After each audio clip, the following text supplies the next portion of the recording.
आदरणीय अध्यक्ष जी, यहां पर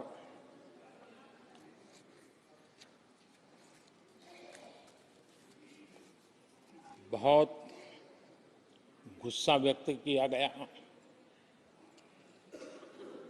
जितना हो सका उतने कठोर शब्द में गुस्सा व्यक्त किया गया। उनका दर्द मैं समझता हूं, उनकी मुसीबत और ये गुस्सा मैं समझता हूं, क्योंकि तीर निशाने पर लगा है।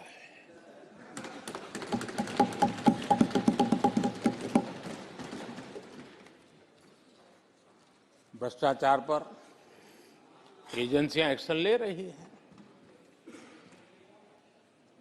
उसको लेकर भी इतना गुस्सा, क्या क्या शब्दों का प्रयोग किया जा रहा है।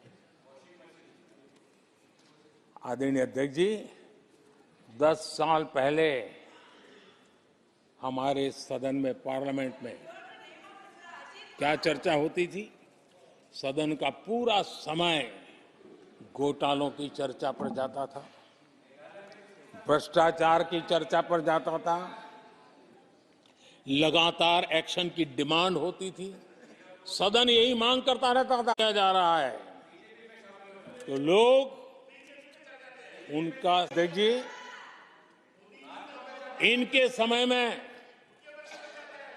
एजेंसियों का सिर्फ और सिर्फ राजनीतिक उपयोग के लिए नहीं दिया जाता था। अब आप देखिए उनके कालखंड में क्या हुआ। पीएमएलए एक्ट के तहत हमने पहले के मुकाबले 2 गुने से अधिक केस दर्ज किए। कांग्रेस के समय में ईडी ने 5,000 करोड़ रुपए की संपत्ति जब्त की। हमारे कार्यकाल में ईडी ने 1 लाख करोड़ रुपए की संपत्ति की। देश का लूटा हुआ माल देना ही पड़ेगा। और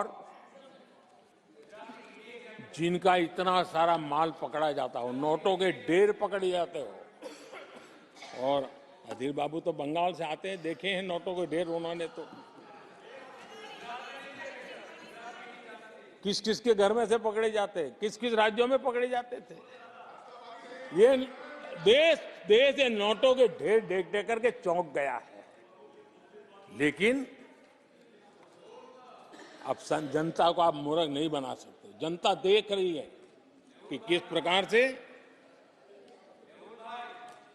यूपीए सरकार में जो भ्रष्टाचार की बातें होती थी, उसका टोटल 10-15 लाख करोड़ का रहा है। चर्चा होती थी। हमने लाखों करोड़ के घोटाले तो अटकाए, लेकिन उन सारे पैसों को गरीबों के काम लगा दिया, गरीबों के कल्याण के लिए। अब बिचौलियों के लिए गरीबों को लूटना बहुत मुश्किल हो गया है। Direct benefit transfer, Jan Dhan account, Aadhaar, mobile, उसकी ताकत हमने पहचानी है। 30 लाख करोड़ रुपए से ज्यादा रकम हमने लोगों के खाते में सीधी पहुंचाई। और अगर कांग्रेस के एक प्रधानमंत्री ने कहा था कि 1 रुपया भेजते हैं 15 पैसे पहुंचते हैं, अगर उस हिसाब से मैं देखूं तो हम जो 30 लाख भेजे हैं, अगर उनका जमाना होता तो कितना रुपया कहां चला जाता, इसका हिसाब लगाइए। 15% मुश्किल से लोगों के पास पहुंचता, बाकी सब कहां चला जाता। आदरणीय अध्यक्ष जी, हमने 10 करोड़ फर्जी नाम हटाए हैं। अभी लोग पूछते हैं पहले इतना आंकड़ा था, क्यों कम हुआ? आपने ऐसी व्यवस्था बनाई थी कि जिस बेटी का जन्म नहीं हुआ उसको आपके यहां से विधवा पेंशन जाते थे। और ऐसे सरकारी योजनाओं को मारने के जो रास्ते थे ना, 10 करोड़ फर्जी नाम बंद किए। ये जो परेशानी है ना इन चीजों की है, क्योंकि रोजमर्रा की काय उनकी बंद हो गई है। आदरणीय अध्यक्ष जी, हमने ये फर्जी नामों को हटाने से करीब करीब 3 लाख करोड़ रुपया फर्जी हाथों में जाने से बचाया, गलत हाथों में जाने से बचाया।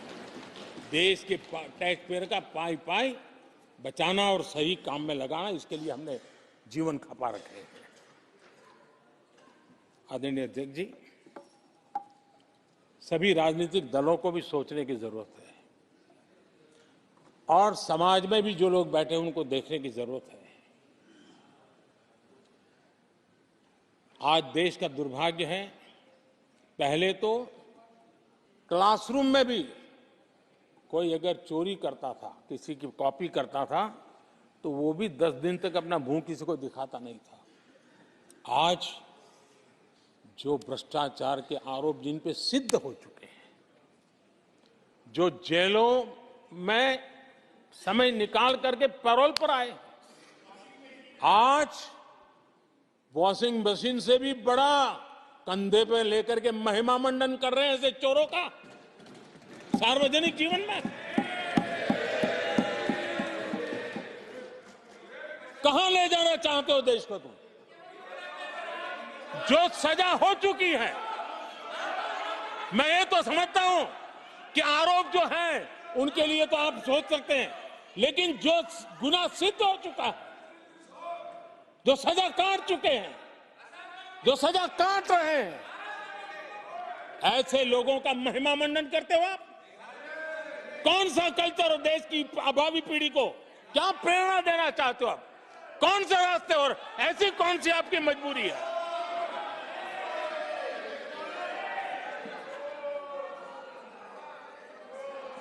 और ऐसे लोगों का महिमा मंडन किया जा रहा है, उनको महान बताया जा रहा है।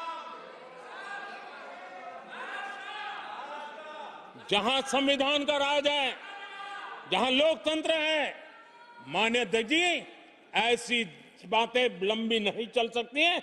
ये लोग लिख करके रखे हैं कि ये जो महिमा मंडन का काम चल रहा है उनका, वो अपने ही खात्मे की चिट्ठी पे सिग्नेचर कर रहे हैं लोग।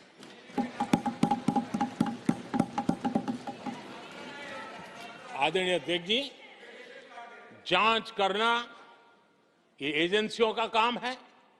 एजेंसियां स्वतंत्र होती हैं और संविधान ने उनको स्वतंत्र रखा हुआ है, और जज करने का काम न्यायाधीश का है। जज करने का काम न्यायाधीश का है और वो अपना काम कर रहे हैं। और अध्यक्ष जी, मैं इस पवित्र सदन में फिर से दोहराना चाहूंगा, जिसको जितना जुल्म मुझ पर करना है कर ले, मेरी भ्रष्टाचार के खिलाफ लड़ाई चलती रहेगी।